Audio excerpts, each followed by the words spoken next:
What is going on, guys? Chances are if you click this video, you tore your ACL. And for that, I feel your pain. It's a brutal injury.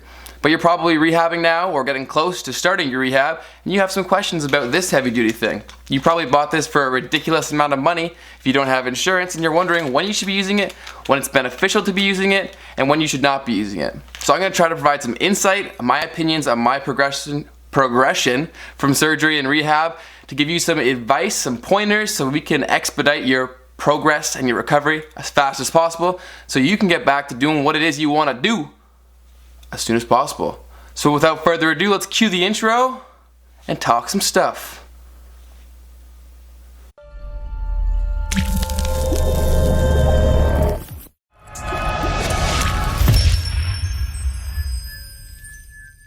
Alright, so first let's just cover why you have this thing. So this brace is a support and structure system that you should be wearing when you're putting your knee in high risk or high stress situations.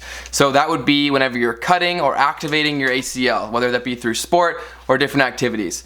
So in that sentence right there, that should give you some insight as when you should be wearing the brace. If you're going to be putting your knee through any sort of vigorous training where you're going to be twisting and rotating and making cuts, absolutely be wearing this until your physiotherapist or doctor advises you that you don't need to wear it anymore.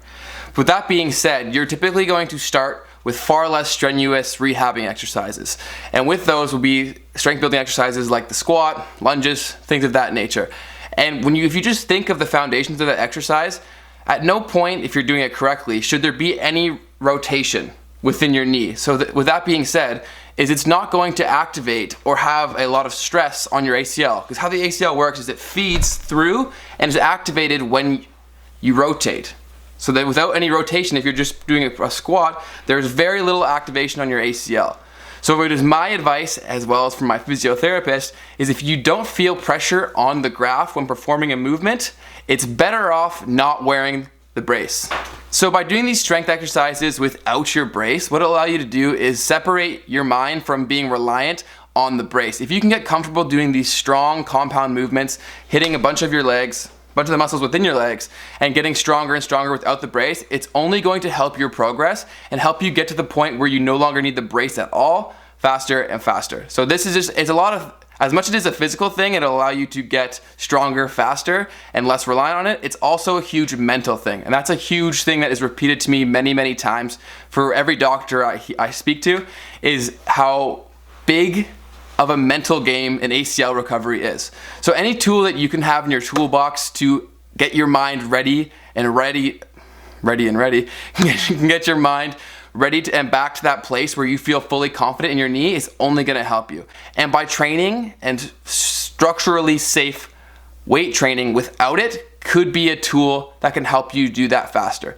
So it is my recommendation that if you're performing safe lifts within the gym, you are safe to do it as long as you don't feel pressure in the graph. Listen to your body always and progress very slowly. As I've mentioned in my previous videos, it's all about a steady progression. You will see, as long as you're doing the work and you're in the gym doing the proper exercises, you will see growth, continual growth. I am about 4 months now, and I'm still seeing gains,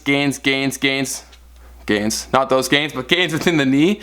And it's honestly a great feeling knowing that I am progressing and I will eventually be back to that place. Another reason why I say you should maybe not be wearing your brace, and you may be over wearing your brace if you're doing it at the gym all the time, is because oftentimes when you do progress and you train strictly with the brace on, you then have to go back after about a year and a half or a year when you've been cleared that you may start to not need the brace anymore, and you may have to go do physio and whatnot again without the brace, just to get your body accustomed to working completely on its own, solely excluding the brace.